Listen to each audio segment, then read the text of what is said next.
Okay, so just going to look at quickly removing the door speaker. The A4, S4 and RS4, B6 and B7 all use exactly the same type of speaker. They're interchangeable. The BOSE speakers are interchangeable with the standard one, so if you want to upgrade, everything fits exactly the same. Okay, so what we need to do to remove this, as you can see, we've got one. I've removed the door card first of all. If you're unsure how to do that, if you look below the video that you're watching on YouTube at the bottom there, I'll put a link on how to remove the door card so you can get to this stage as well.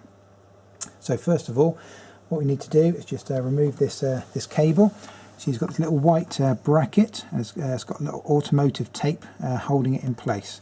Now, because the tape's quite old, you can usually, with a little hook tool, if you don't want to risk cutting it with a knife, just come in behind it very carefully, just give it a little bit of a tug and it tears. And you can actually buy this automotive tape very cheaply on eBay.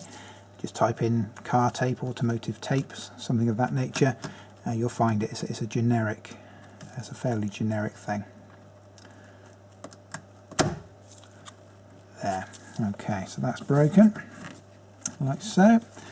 And then to remove the actual electrical connector, rather than use the pinch these in above these kind of two ears, usually works out slightly better because there's quite a lot of flex in these, just to pinch it below the ears like so.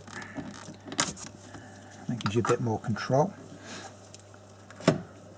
So that's free, and then you've got 3 screws, one here, here, and then one underneath here.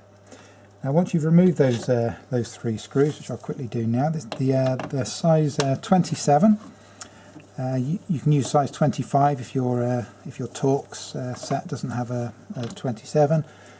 Because they're not in particularly tight, you can get away with 25. Now what's actually holding this in is just behind this section here.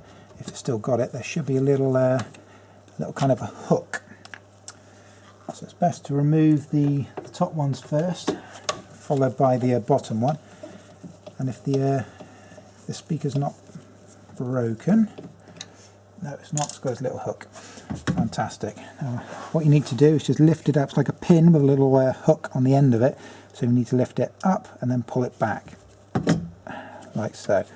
If I can get a little bit of a close-up just in here. Hopefully you can see that. It's just a little hook that actually holds it on. So when you put it back in, you just put that back in, pull down, and then it can't come off without being lifted up and out. So that's how you remove the door speaker.